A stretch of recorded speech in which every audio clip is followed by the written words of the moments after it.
नमस्ते स्टूडेंट्स।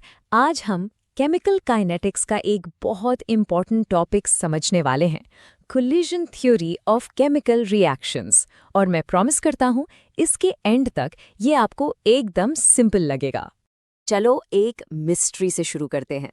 आपने कभी सोचा है कि जब आप हेडेक के लिए एस्पिरिन जैसी कोई मेडिसिन लेते हैं तो उसको आखिर पता कैसे चलता है कि कहाँ जाना है? वो आपकी बॉडी के एक स्पेसिफिक पार्ट पर ही क्यों काम करती है, हर जगह क्यों नहीं? आज हम केमिस्ट्री की मदद से इसी सवाल का जवाब ढूंढेंगे। तो चलिए इसको समझते हैं। हमारी इस मिस्ट्री का जवाब एक बहुत ही फंडामेंटल कॉन्सेप्ट में छिपा हुआ है। एक ऐसा कॉन्सेप्ट जो हमें बताता है कि कोई भी केमिकल रिएक्शन आखिर होता कैसे है। देखो, सबसे बेसिक लेवल पर किसी भी रिएक्शन के होने के लिए रिएक्टेंट मॉलिक्यूल्स का आपस में टकराना यानी कोलाइड करना जरूरी है। नो कोलिजन नो रिएक्शन, इतना सिंपल है। बिल्कुल वैसे ही जैसे दो लोगों को आपस में कुछ एक्सचेंज करने के लिए मिलना जरूरी होता है। लेकिन यहाँ एक ट्विस्ट है। पता चला कि सिर्फ आपस में टकरा जाना ही काफी नहीं है। सच तो ये है कि ज्यादातर मॉलिक्यूलर कोलिजन्स रिएक्शन पैदा करने में फेल हो जाते हैं। तो असली सवाल ये है, ऐसा होता क्यों है? ऐसा इसलिए होता है क्योंकि किसी भी कोलिजन को सक्सेसफुल होने के लिए उसको दो बहुत ज़रूरी कंडीशंस पूरी करनी पड़ती हैं। जब ये दोनों रूल्स पूरे होते हैं तभी जाके रिएक्शन हो पाता है। चलो, इन्हें कहते हैं रिएक्शन के दो सीक्रेट रूल्स। और ये दो रूल्स हैं। पहला, कोलिजन में सफिशिएंट एनर्जी होनी चाहिए, मतलब टक्कर पावरफुल होनी चाहिए। और दूसरा, मॉलिक्यूल्स का ओरिएंटेशन प्रॉपर होना चाहिए, यानी उन्हें एकदम सही एंगल पर टकराना होगा। अब ये जो सफिशिएंट एनर्जी है ना, इसका एक स्पेशल नाम है, एक्टिवेशन एनर्जी या ई सबस्क्रिप्ट ए। आप इसको रिएक्शन के लिए एक मिनिमम टिकट प्राइस समझ लो। ये वो कम से कम एनर्जी है जो कोलाइडिंग मॉलिक्यूल्स के पास होनी ही चाहिए ताकि वो अपने पुराने बॉन्ड्स तोड़ पाएं। इससे कम एनर्जी हुई तो वो बस एक दूसरे से टकराकर बाउंस हो जाएंगे और कुछ नहीं होगा। इन दोनों रूल्स को हमेशा के लिए याद रखने का एक परफेक्ट तरीका है लॉक एंड की एनालॉजी। एक बार आपने ये समझ लिया तो ये कॉन्सेप्ट जिंदगी भर आपके दिमाग में बैठ जाएगा। ऐसे सोचो, जो लॉक है वो हमारा टारगेट मॉलिक्यूल है और जो की यानी चाबी है वो है रिएक्टेंट मॉलिक्यूल। अब लॉक खोलने के लिए आपको चाबी घुमाते वक्त इनफ फोर्स लगानी पड़ती है ना? वो फोर्स है हमारी एक्टिवेशन एनर्जी। और आपको चाबी को सही एंगल पर भी डालना पड़ता है, वो है हमारा मॉलिक्यूलर ओरिएंटेशन। जब दोनों चीजें सही होती हैं, इनफ फोर्स और सही एंगल, तभी ताला खुलता है और हमारे केस में तभी रिएक्शन होता है। चलो अब इसको एक और एंगल से इमेजिन करते हैं। सोचो कि आप एक क्राउडेड डांस फ्लो पर हो जहां हजारों मॉलिक्यूल्स इधर उधर घूम रहे हैं। वहां पर ये रूल्स कैसे अप्लाई होंगे? पहला सिनेरियो देखते हैं, लो टेम्परेचर और लो कंसंट्रेशन। ये एक ऐसे डांस फ्लोर जैसा है जहां लोग कम हैं और म्यूजिक भी स्लो है। तो डांसर्स धीरे धीरे मूव कर रहे हैं और दूर दूर हैं।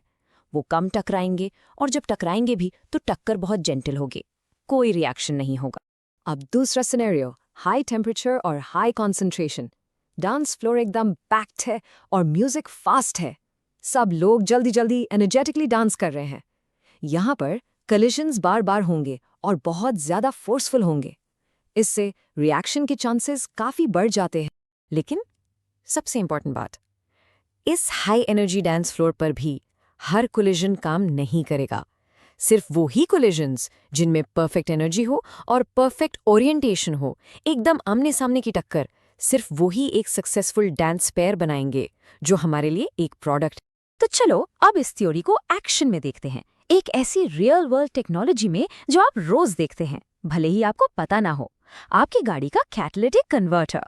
गाड़ी के एग्जॉस्ट से निकलने वाली हार्मफुल गैसेस जैसे नाइट्रोजन मोनोक्साइड और कार्बन मोनोक्साइड को हार्मलेस गैसेस में कन्वर्ट करने के लिए जो रिएक्शन चाहिए, उसकी एक्टिवेशन एनर्जी बहुत बहुत ज्यादा होती है।